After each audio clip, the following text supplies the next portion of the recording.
MANCINI weitermachen. Mrs. Sonia MANCINI, es ist mir nach mehreren Angeläufen gelungen, ein strategisches Multitalent der Sonderklasse für unsere Konferenz zu interessieren.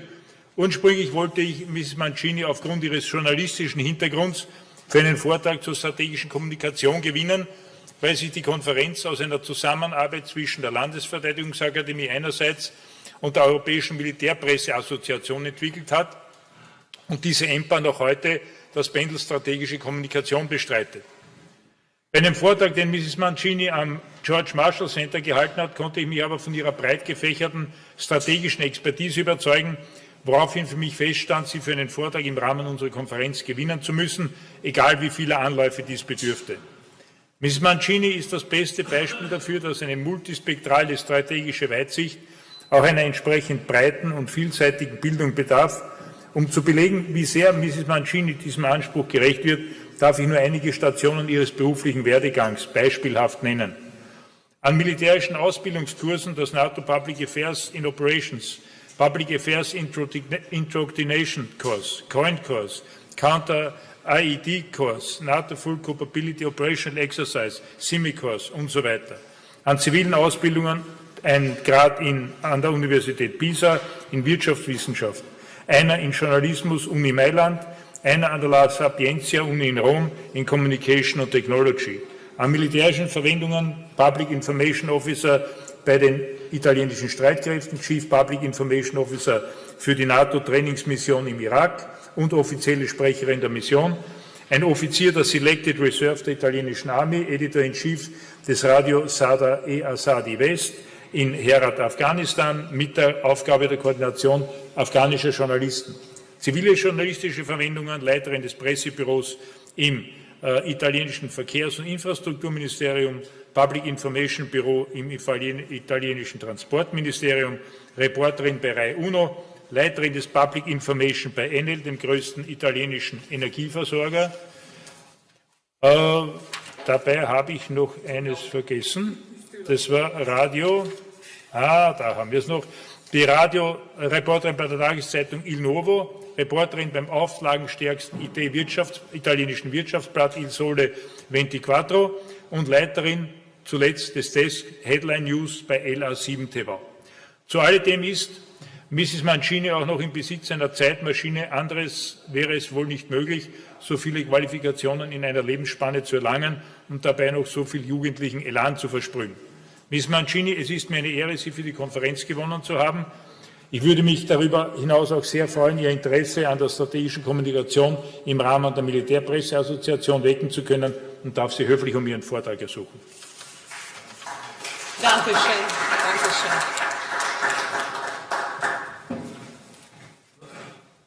Just a second and then we'll restart. Huh?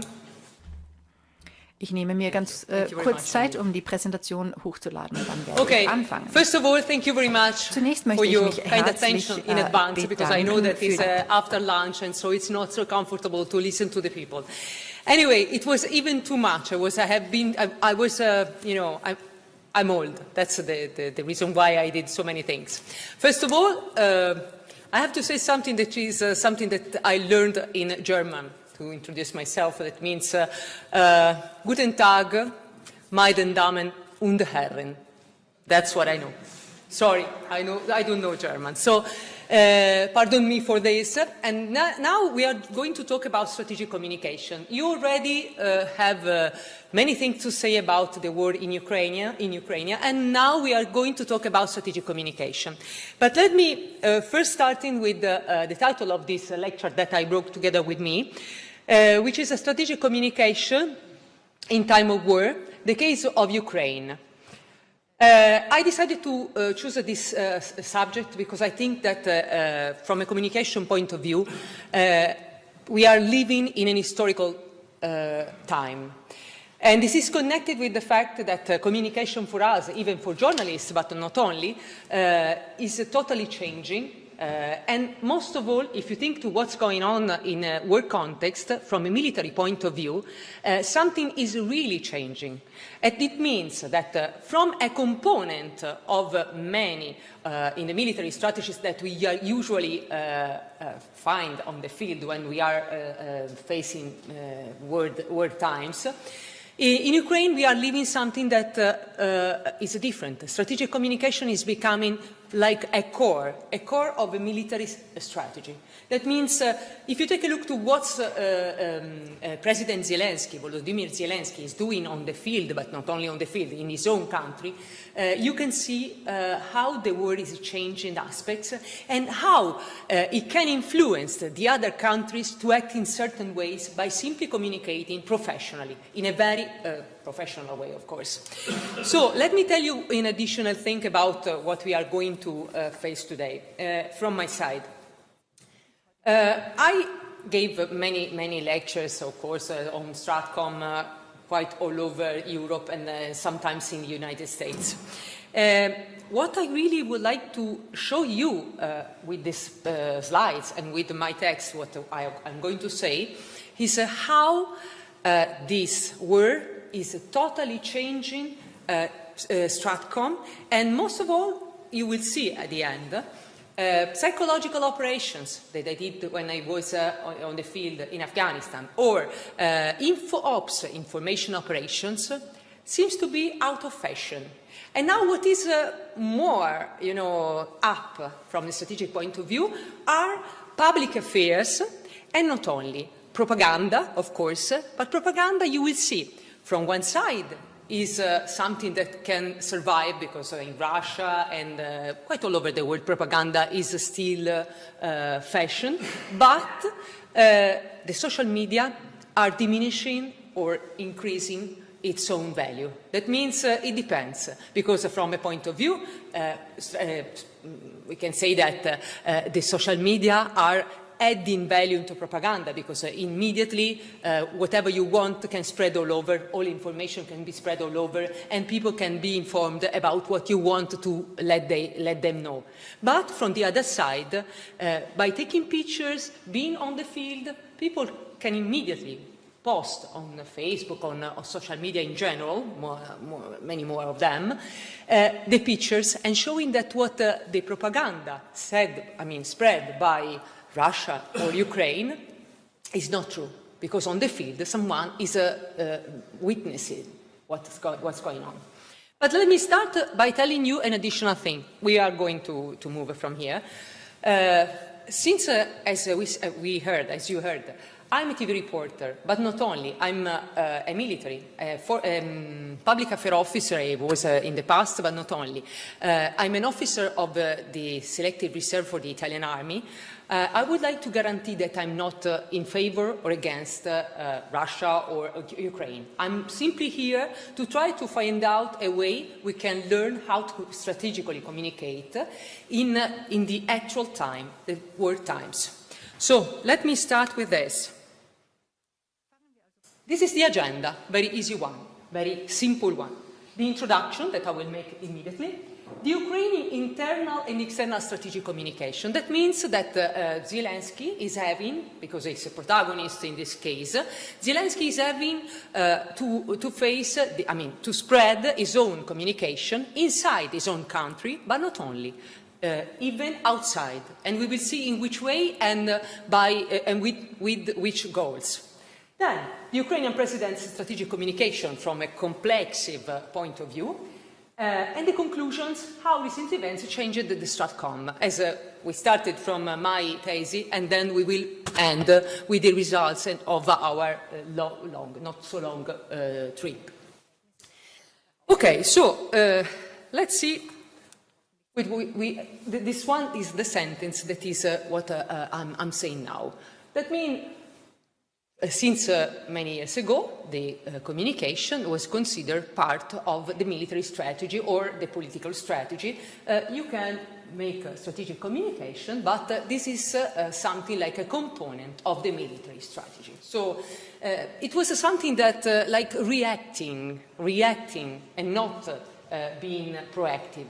Now it is totally the contrary. We will see that Zelensky, as I mentioned already, is going to do something in advance, to try to put the states and his own state in a position to get something from a military point of view, and many other things.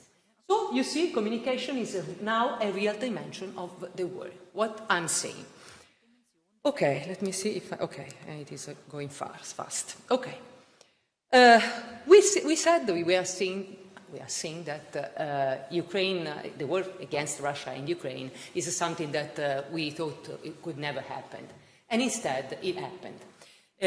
Soldiers were supposed to be on exercise in Belarus, or at the border with Ukraine.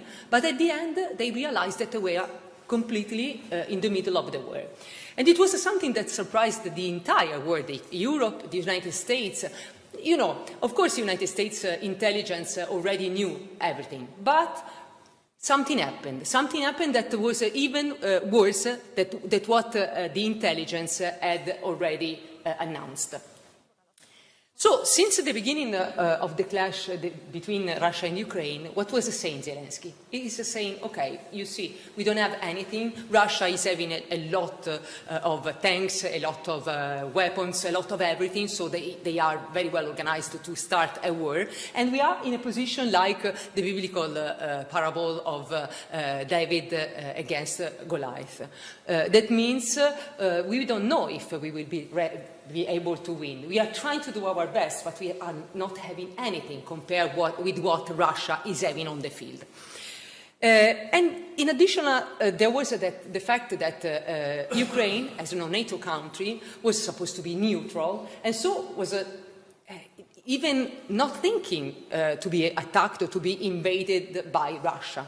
And it doesn't mean anything if Russia is talking about special military operation. Who cares? It's something that concretely became a war.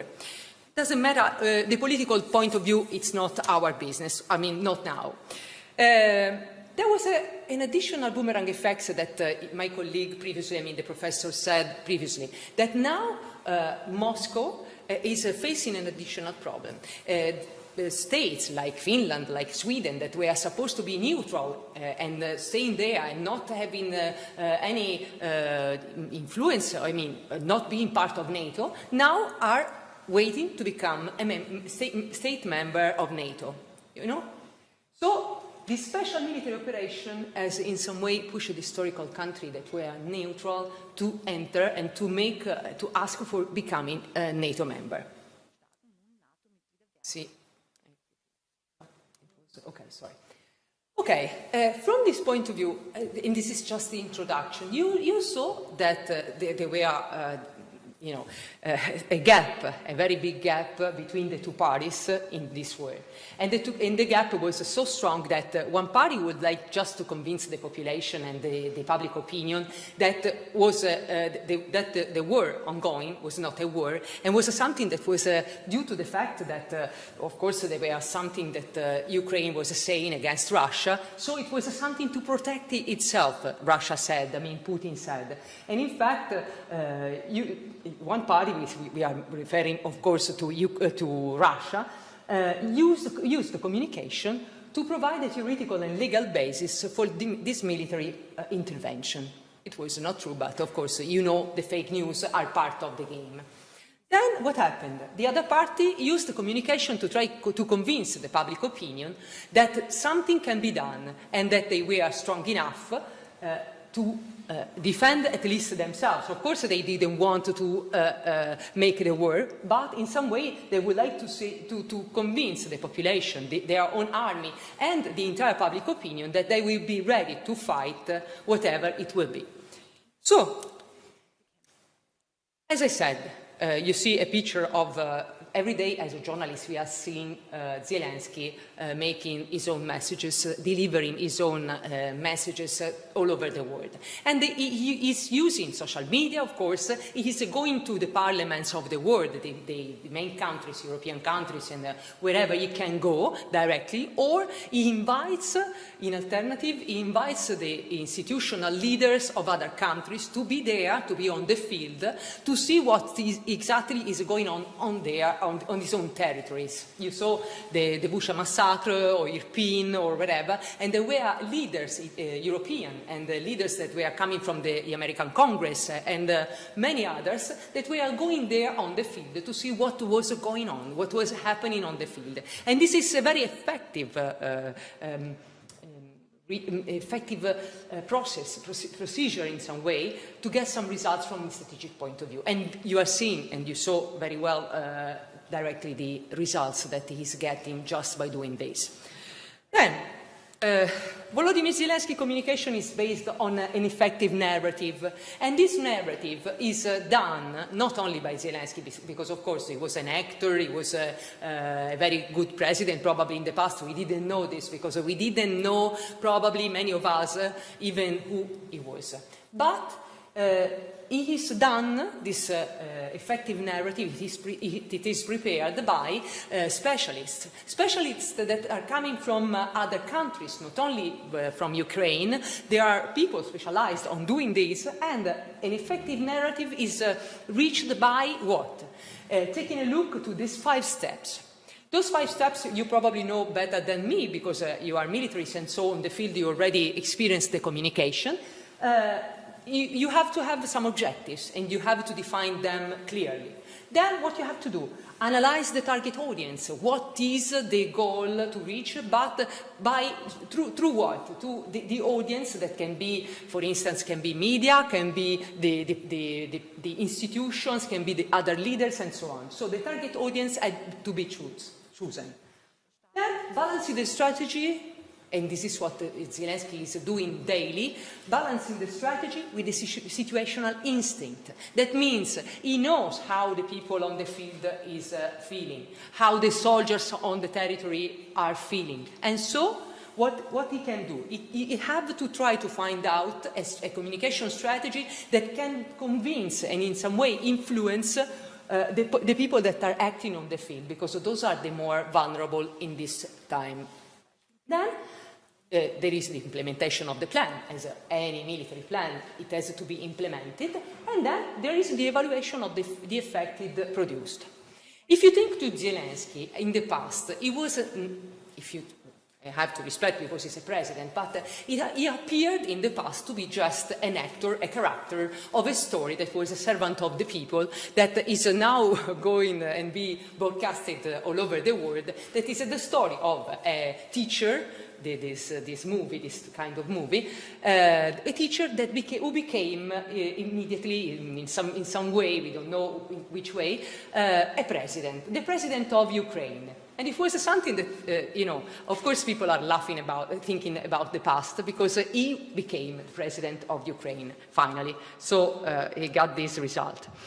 Okay, if you take a look, of course, you can have the chance to broadcast or deliver your own message by the social media, which is something that usually are doing us too, Let me check, because, okay, yes, I do it well. Okay, what is the message that you as a commander, as a general on the field are feeling that is important to deliver? What is the main one? Try to motivate the military forces. And so, doing this, you make your soldiers, your units, military units, stronger, on the field. Because if you think to what we saw on the television, and they were totally destroyed, they were staying on the Azovstal in Mariupol, they were staying in situations that were really hard to stay there. So, motivating them is the most important thing on the field. And not only. Of course, if you think to what was happening at the beginning of the war, there were people, not only military, but people that were the Ukrainian citizens that were there trying to help the militaries. And they were even packaging bombs, you know, like IED, but improvised IED, but it's not, they were not the same. But, you know, with the battles and then some kind of TNT and so on. And then, what is the additional thing? Since the people are feeling in difficulties because they are not having water, they are not having food on the field I'm talking about. So it's still a strong patriotic mood in everyone is something that counts a lot. It is really urgent and very important. And then, again, try to convince that this enemy, the Russia, can be defeated in some way. We can do it, he was saying, Zelensky, on the field to his own people.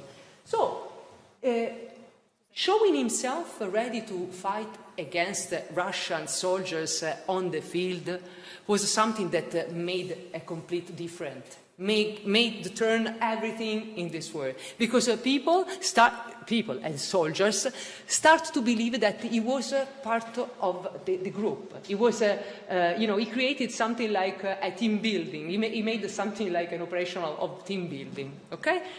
And then, this one.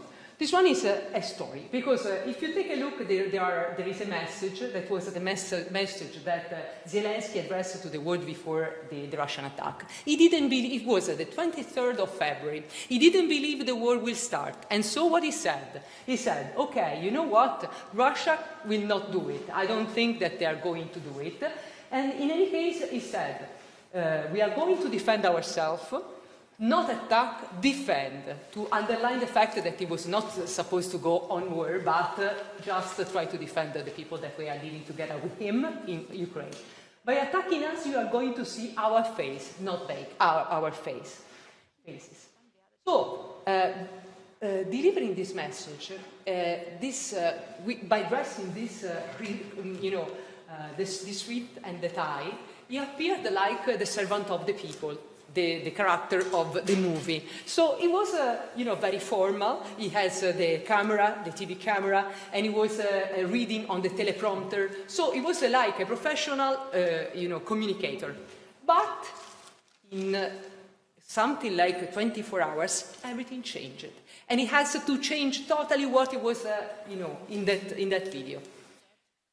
The day after the war, that it happened in the night of 24 and the morning, between the night and the morning of 25th, Zelensky appeared again, but it appeared in a totally different, you know, context, because the people were saying from Russia, the Russian soldiers and the Russian commander were saying, you know, he's going somewhere. He now is in some bunker. He will not stay there because, of course, the war, he cannot face the war.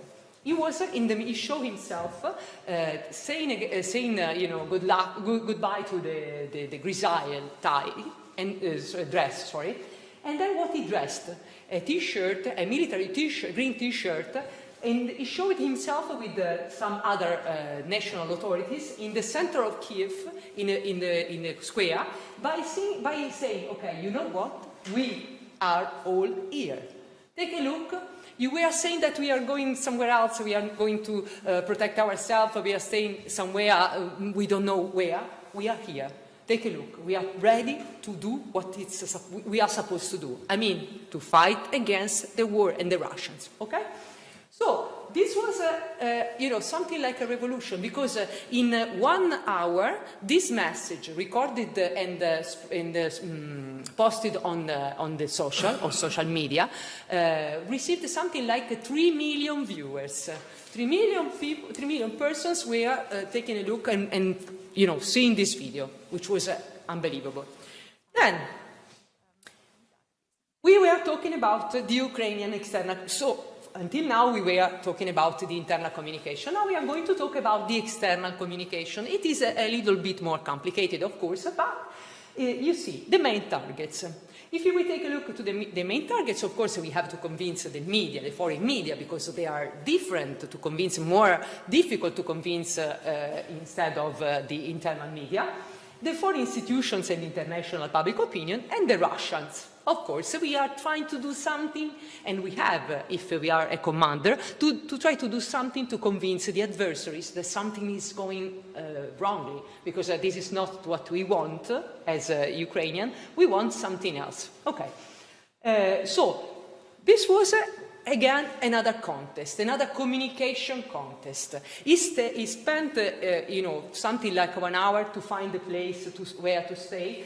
He decided that can deliver an interview, can give an interview to Reuters, that is an international press agency, and one of the main. And then what he said, what he did. In a very heavily guarded compound, because it was at risk starting from the days. It was the 1st of March, so he knew exactly what was going on around there.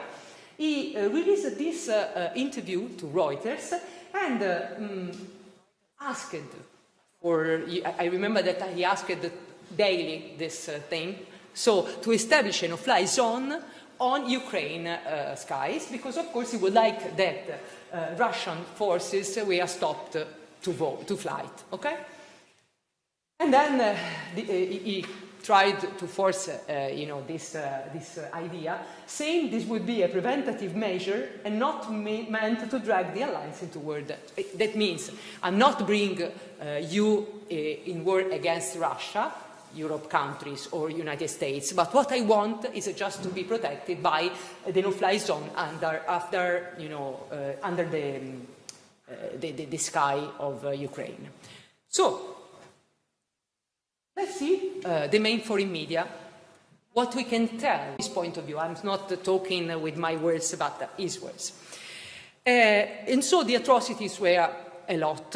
Later on, they will be discovered. On the 1st of April, we knew as a journalist that there was the discovery of the Bucha massacre and the Irpin massacre and so on. But since the 1st of May, was the 1st of May, and later on, he knew that there were a lot of people that were not surviving, refugees going everywhere, going to Poland, going to all over, try to save their own life, entire families. And then, what was the goal of spreading information through foreign media? There was an additional goal, that is trying to win the favor of the public opinion. He has the idea to conquer the public opinion for the future, because it's an investment. If you are able to communicate, and if you impose your good way, proper way to communicate, you convince the public opinion, and you can get not only the public opinion, but even the leaders, and you can get results from a communication point of view. And so, in some way, try to convince not only the people that were already in favor of Ukraine, but even the neutral, the pacifist, or the pro-Russian people. He tried to do this, and in some way he got results. And then, what was really important for Ukraine at the beginning were the sanctions. So, if you convince the public opinion that the sanctions are necessary, people will believe to that, and the entire states, and the leader of the states will do it, imposing the sanctions. And if you take a look, we are at the 6 packets of sanctions in Europe. So it means that something worked properly from this point of view too. Of course, there were, conflict in the European Union. Germany would like to do something. Italy would like to do something else. There were problems with the gas, the oil, and so on. You know better than me, I'm sure. Yeah. Toward foreign external communication, toward foreign institutions and international public opinion. Okay, again, what we are doing, he said to his own team of communicators. And they said, okay, you know what we can do? We can spread our information, what we know on the field, can be spread going to the parliament, the international parliament, and to try to convince, again, the politics to change the way they are acting. Cioè, asking to try to put not only sanctions, but helping us from a financial point of view, and from the other ones that is weaponry. I mean, he asked for having weapons because, of course, they were not so well equipped in some way. And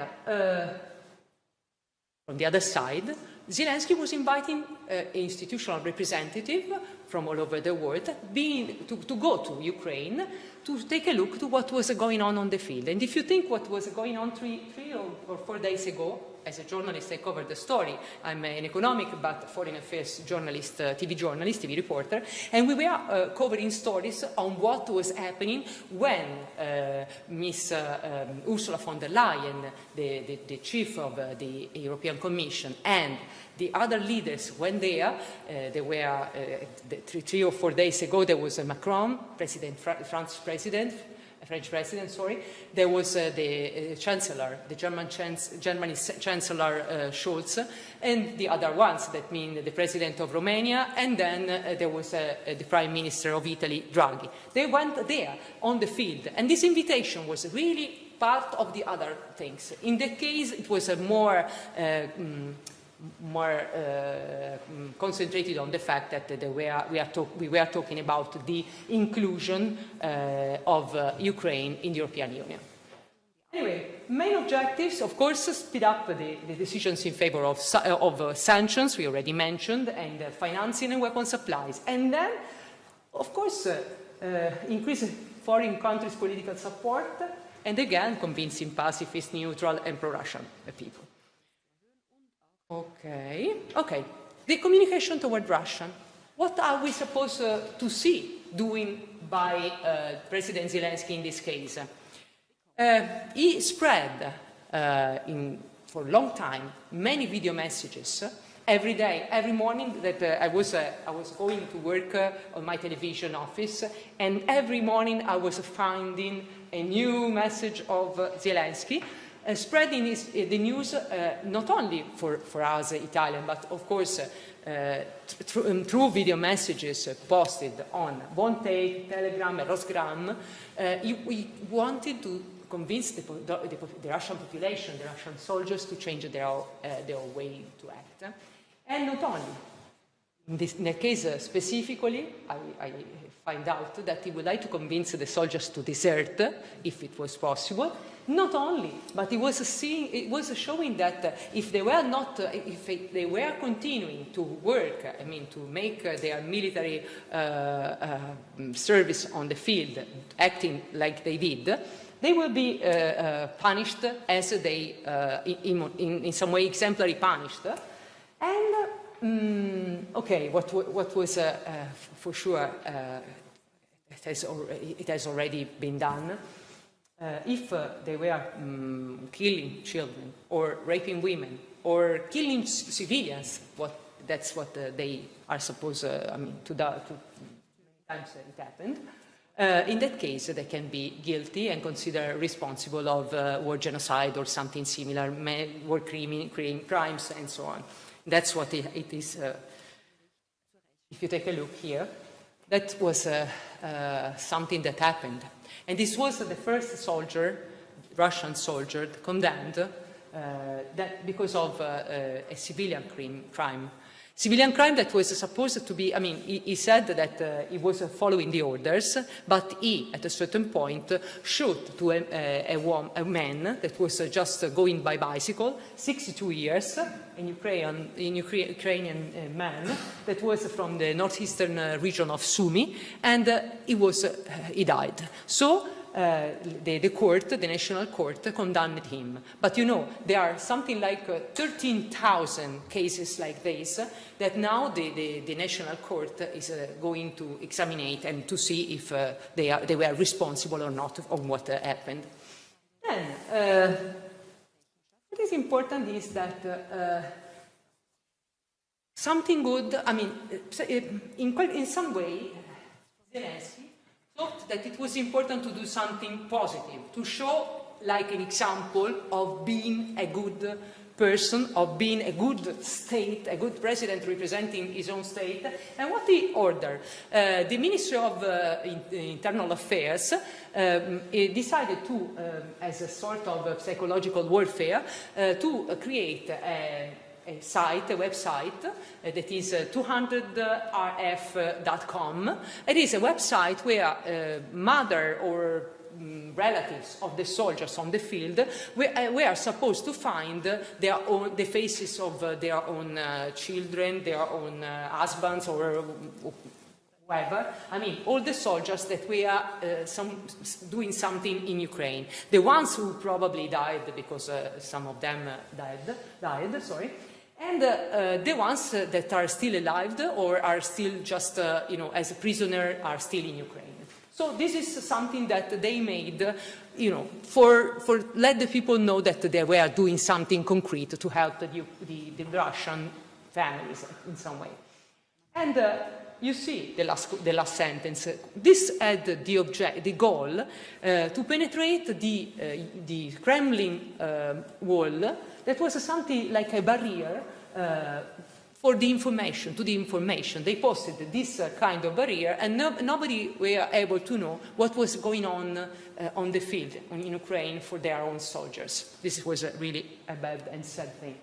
Take a look. This was the page, of course, is in Russian, so of course someone understands probably the message that is there, but I'm not. And this is the website created by the Ukrainian Ministry of Internal Affairs, as I mentioned. Then, what is really important? Okay, I'm going to give lectures. I have to take the microphone. Is working? Okay, sorry. I have to move. Okay. I'm usually going to give lectures at the NATO school.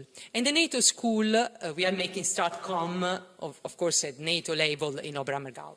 So, daily, when we are there, as a lecturer, we are underlining the importance of the eye contact, the body language, and then the tone of voice, the empathy. That is something that is natural, sometimes cannot be studied, but in some way it is really important. We can see about, we can say about Zelensky that he has a clear idea on what these concepts are. Totally clear idea.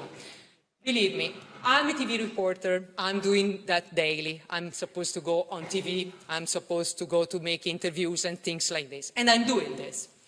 But when I saw him doing the first interviews, talking to the parliaments, yesterday I was watching one thing that was for covering the story, that he was delivering his own message at the Bocconi University in Milan. Amazing. Amazing the way he is able to do it. Of course, the body language, the way he was moving, and even the way he was dressing. You remember, at the beginning I said, okay, he was dressed in a suit and a tie. Yes. And then he became part of the entire group of soldiers, part of the citizens, and you want to be included and to be perceived like someone who is a part of the group. And so this was a very important part for him to be aware of what is the importance of the eye contact. I'm talking with you and I'm watching you and taking a look to each one of you, for being sure that something attracts you to listen to me. And this is what he's doing.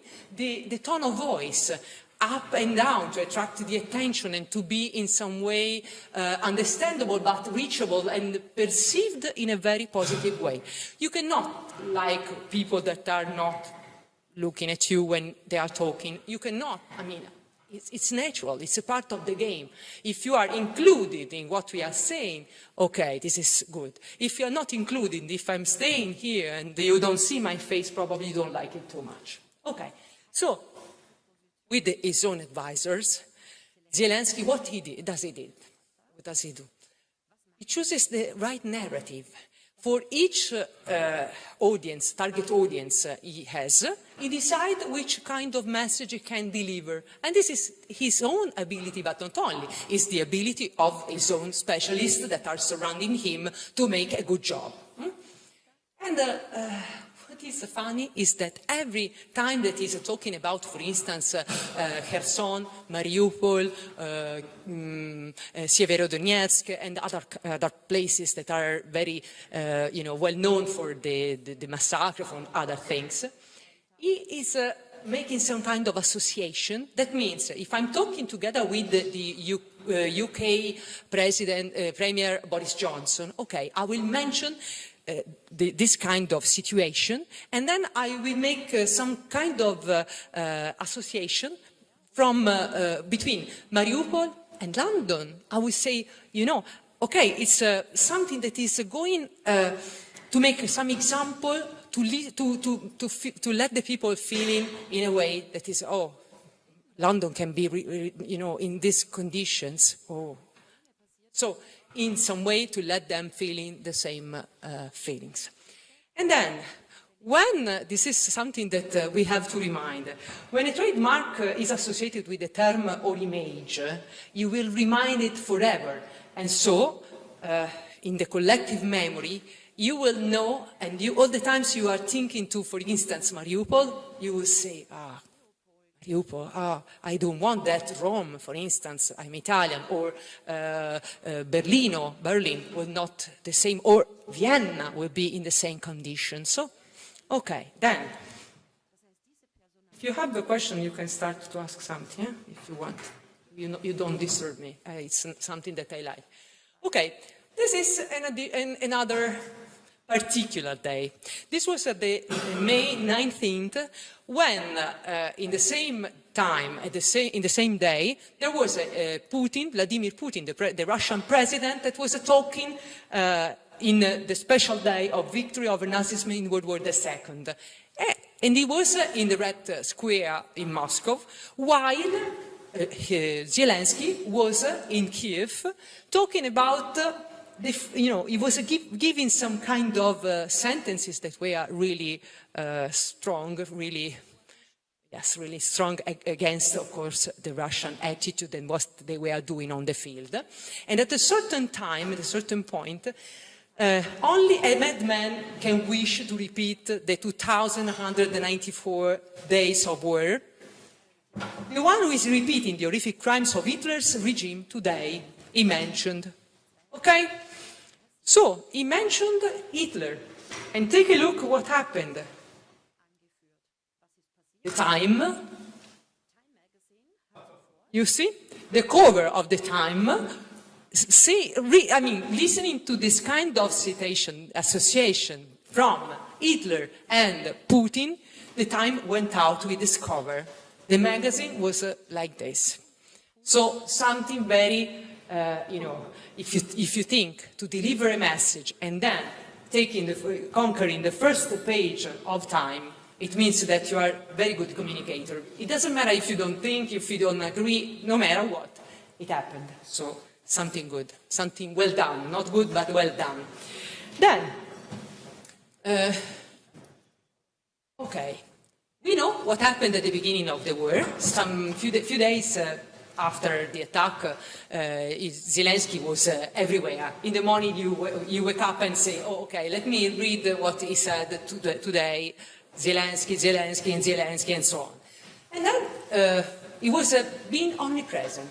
And there are now on the social media some kind of gags, some kind of jokes that are talking about the fact that Zelensky is all over. When you open a website, you see that there is some kind of message, or on Twitter, on wherever. It is all over. But if you think that is all the times in camouflage or with this green military shirts and so on, it is something that makes the people feeling close to him, very, very close to him. And not only. He appeared to be very human, very direct, very part of the common people. And he conquered the West Side. And make people, the leader, closer to him, to Ukraine.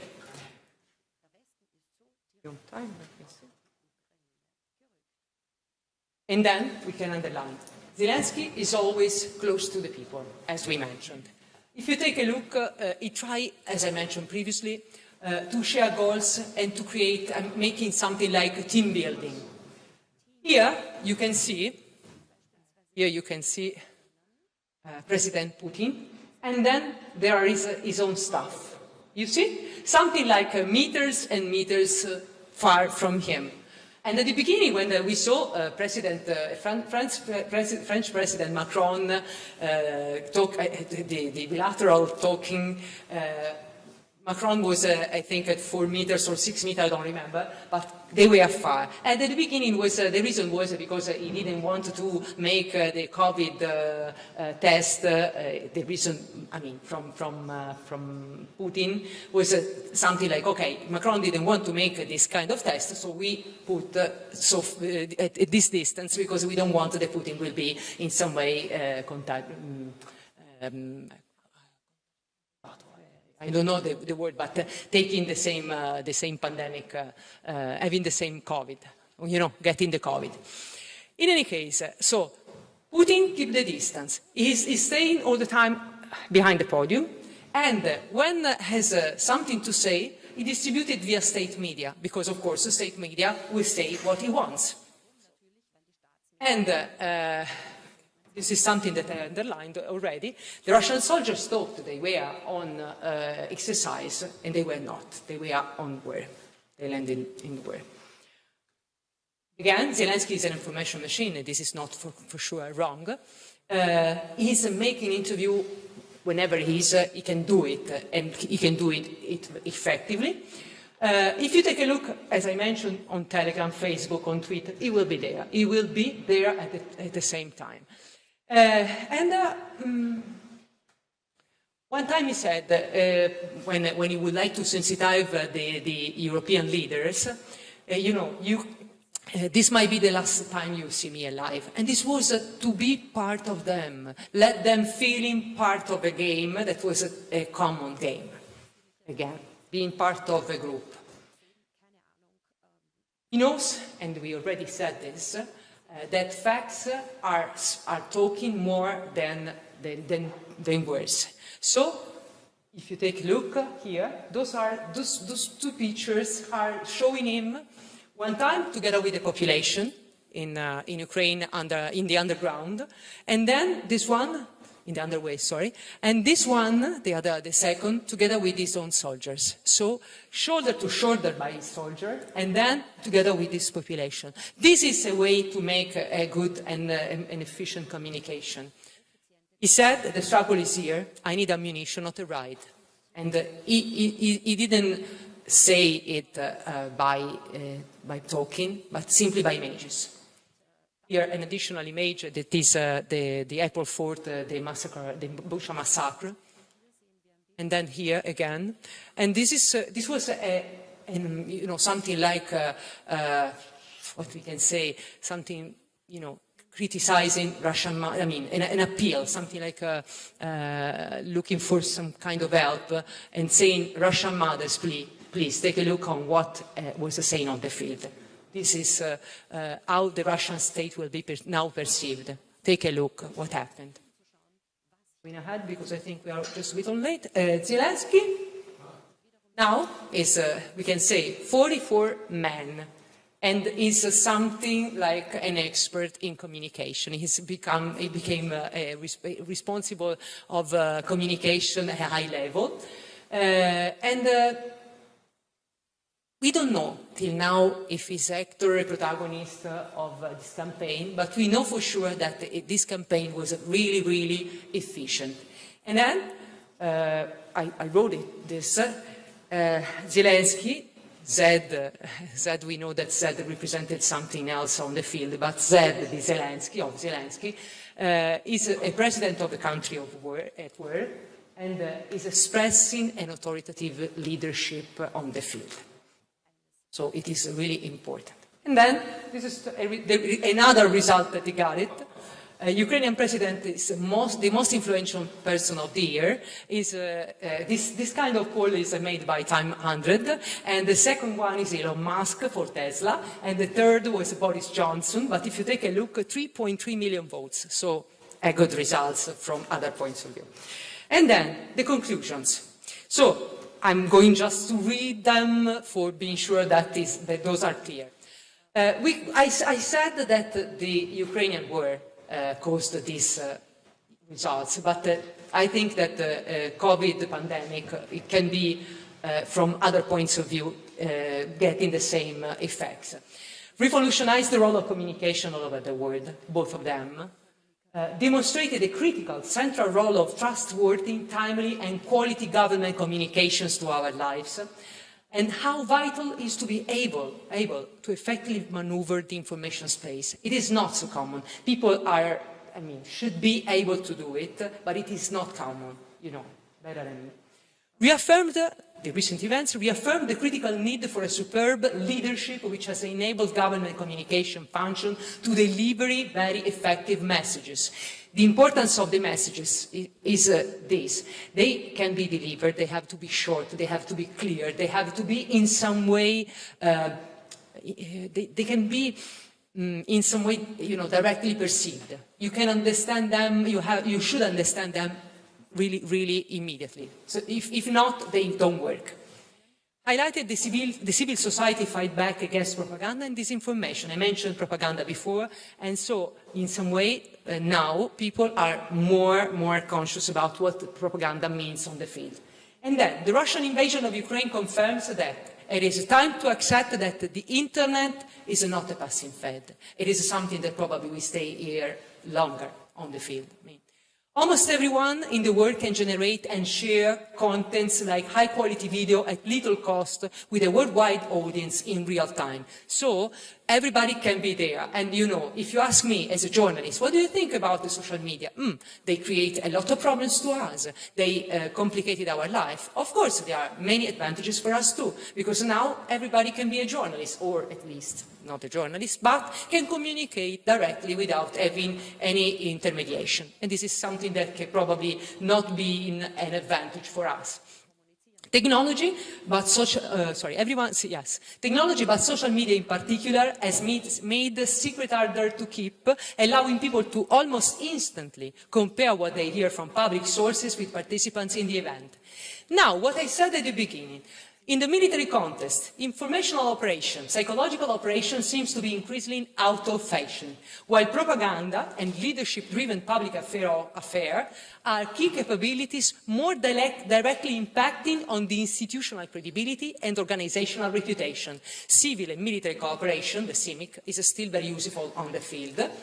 And then, thanks to technology and social media, the Russian invasion of Ukraine is continuously documented by shared images, and it is very important. Ukrainian President Zelensky constantly talks to the main world leaders for sensitizing them to provide his country with financing, weapons and aids. The old military strategic communication are largely superseded by disintermediation. Leaders can directly create and deliver their own messages. Everybody can be always on the spot, but this can be advantageous only for those who know how to manage them. This is the last. Up to now, Ukrainian President Zelensky has balanced the tools of power at his disposal very well. And has reminded us that effective strategic communication is not only part of much broader and more complex strategy, but a new strategic dimension of the contemporary world.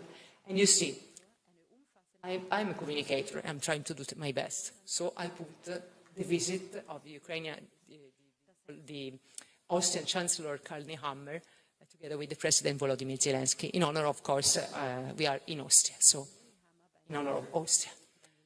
Okay, those are my contacts, and those are, if you want, you can reach me anyway, in whatever you would like to know or ask, or if you want to ask me questions, I'm here for this too. Yes, please, sir. Very interesting. Even if you described Zelensky a demigod, a rhapsode in communications and so forth, and how talented he does all this here with simple messages which can be understood. But if he cannot do all this by himself, he needs a team with which he coordinates his messages they have to publish. Can you tell me something about this fact? You mean that what I was saying? He's surrounded by people that are working on on communication strategies, and even people that are former leaders in other countries are helping him. So if he was probably alone, it was not so. It will be probably not the same. But of course, if you are, I worked as a chief public affairs officer for the NATO training mission in Iraq, as General previously mentioned. And I was directly responding to my commander. If you are having people that, I had two commanders. One was available to listen to me, I mean, advisors, not only me, but advisors in political advisor, communication advisor, and so on. And the second was not available. The second arrived and said, I would like to have all the documents, all the press, the media releases here on my field, and on my desk, sorry. And I said, sir, here we are in Iraq, we are not having so many translators, so we cannot. The first one was available. He was listening to me, and not only to me and my staff, but he was really, really someone who would like to, in some way, leaving a very important impression, would like to be perceived in the right way, in a correct way. So it was simply, Zelensky could have people that are surrounding him very professional or not, but if as a communicator, from my point of view, as a chief public affairs officer, I would have someone who is not listening to me, no success at all. No success at all. So this is the result. He was available. He was, as I mentioned, he was just very humble. I mean, very low profile person. But he was trying to listen to the advisors, and it was precious. Believe me, when you were probably commanders on the field, you general were. So what is important is to be sometimes, to be able to listen to someone who is a professional in that field. And so it makes the difference. I hope I reply. Dear Mrs. Mancini, as I had expected, it was a fireworks of convincing, in-depth analysis of what strategic communication really means, what it can move, what it can work in reality. I think it was impressive. Thank you very much. I'm sorry that I cannot admit further questions because we are running a little out of time, but I'm definitely sure that if you give the contact address, many people of us will contact you for further questions. Thank you very much to all of you for your attention. Thank you. May I give you as a sign of our appreciation something to drink, to take with you. Thank you very much again. It was a really pleasure.